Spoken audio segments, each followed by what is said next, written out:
Most people think XRP's struggles started with the SEC, but the story actually begins years earlier, inside a private email.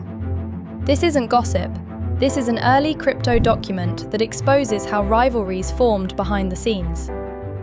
My name is Alina, and you are watching Alina X. Let's dive deep.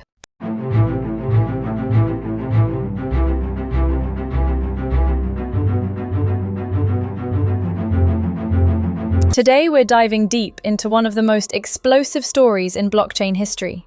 We're talking about a 2014 email from Blockstream co-founder Austin Hill to Jeffrey Epstein and MIT's Joi Ito, where he slams Ripple and Stellar as bad for the ecosystem they're building. This isn't just gossip, it's a window into the early rivalries that shaped crypto, from Bitcoin maximalism to billion-dollar regulatory fights.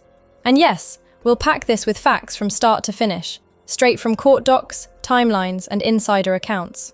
By the end of this video, you'll understand why XRP and XLM have faced so much heat, how Epstein's shadow loomed over early crypto, and what it all means for the future. If you enjoy deep dives like this, smash that like button, subscribe, and hit the bell for more on-chain insights.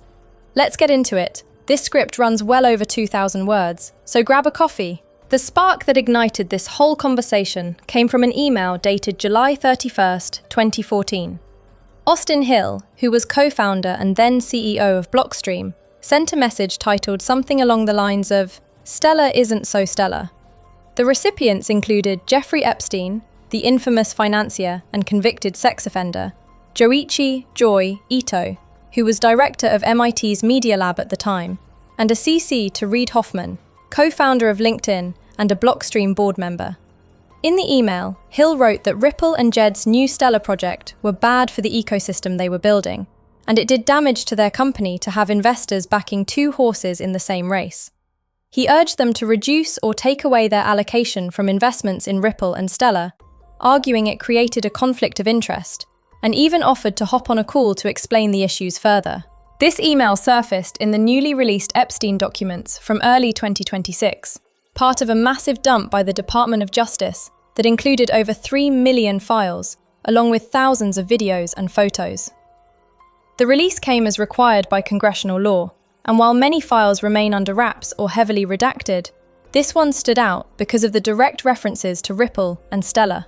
It highlights how early crypto was a real battlefield, with Bitcoin purists like those at Blockstream viewing projects like Ripple with XRP and Stellar with XLM as threats. The reason? Ripple and Stellar focused heavily on real-world utility, especially cross-border payments, while Blockstream was laser-focused on scaling Bitcoin through sidechains and preserving its core as a store of value. Ripple's CTO, David Schwartz, recently responded to the leak by making it clear there's no direct Epstein tie to Ripple itself. He described the email as an example of ideological opposition from Bitcoin advocates, who labeled utility tokens as scams, not because of any technical flaws, but because they challenged Bitcoin's dominance. Schwartz has been with Ripple since 2011 and is one of the original developers of the XRP ledger, so his take carries weight. He pointed out that this kind of anti-utility sentiment was common back then among certain Bitcoin circles, framing years of negative narratives around XRP as more about tribalism than substance. Epstein's connections to crypto go beyond this one email.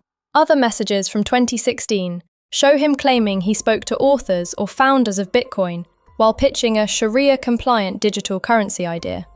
He donated significant sums to MIT between 2002 and 2017, some of which indirectly supported Bitcoin core developers through MIT's Digital Currency Initiative.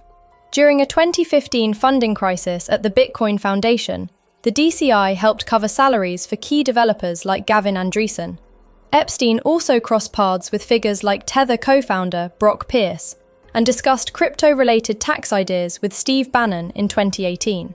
While there's no evidence he directly controlled Bitcoin or any project, his proximity to influential players like Ito, who oversaw MIT's crypto research, shows how elite networks touched early blockchain development. Epstein's total known donations to tech figures included large personal amounts to Ito, which later contributed to Ito's resignation from MIT in 2019 amid backlash. To really grasp this rivalry, it helps to know the key players. Jeffrey Epstein, born in 1953, went from a high school teacher to a Wall Street financier, managing billions for clients like Les Wexner. Convicted in 2008 for soliciting underage girls, he received a controversial plea deal, but kept elite connections until his 2019 arrest and death, officially ruled a suicide. Joi Ito, a Japanese-American entrepreneur, led MIT's Media Lab from 2011 to 2019, championing open-source tech and crypto before his Epstein ties forced him out. Reid Hoffman, LinkedIn co-founder whose company sold to Microsoft for $26.2 billion in 2016, was an early Blockstream investor and board member with a net worth well over $2 billion. Austin Hill, a Canadian entrepreneur, started one of Canada's first ISPs, sold it, then built Zero Knowledge Systems in 1997, a privacy-focused cypherpunk project that raised $250 million, before co-founding Blockstream in 2014 with Adam Back, the inventor of Hashcash cited in Bitcoin's white paper. Then there's Jed McCaleb, the Jed referenced in the email. Born in 1975, he dropped out of UC Berkeley to build tech, created the eDonkey 2000 P2P network that peaked at millions of users, then launched Mt. Gox in 2010 as the first major Bitcoin exchange handling most trades before selling it in 2011 ahead of its infamous 2014 hack. McCaleb co-founded Ripple in 2011, but left in 2013 over strategic differences, forking the code to launch Stellar in 2014. His early XRP holdings were massive, peaking his net worth in the billions before gradual court-supervised sales. Ripple's journey actually predates Bitcoin in some ways. In 2004, Ryan Fugger created Ripple Pay, a peer-to-peer financial system using trust lines to bypass banks.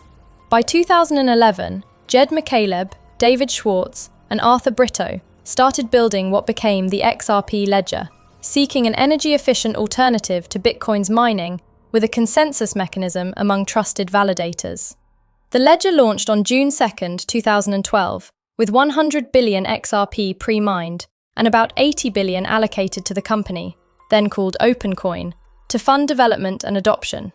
Chris Larson joined in late 2012, helping rebrand to Ripple Labs in 2013, and later just Ripple. The focus was fast, low-cost cross-border payments, using XRP as a bridge asset. Ripple hit early milestones like its first bank partnerships in 2014, launching RippleNet in 2016 for real-time settlements, and major deals like with MoneyGram. XRP reached an all-time high around $3.84 in 2017, during the bull run, followed by escrow of 55 billion tokens to control supply.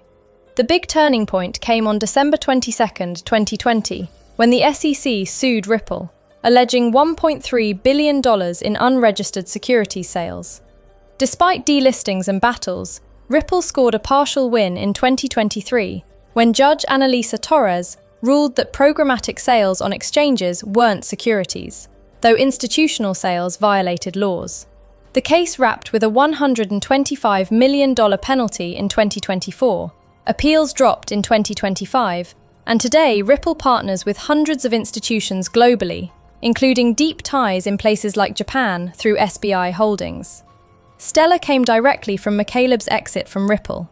Disagreeing on Ripple's bank-centric approach, he wanted something more inclusive for the unbanked. He forked the code in 2014, launching Stellar with Joyce Kim and the non-profit Stellar Development Foundation. It started with 105 billion XLM, later reduced after a community vote burned half the supply. Stellar uses the Stellar Consensus Protocol for quick, near-free transactions and emphasizes anchors, entities issuing fiat-pegged assets on the network.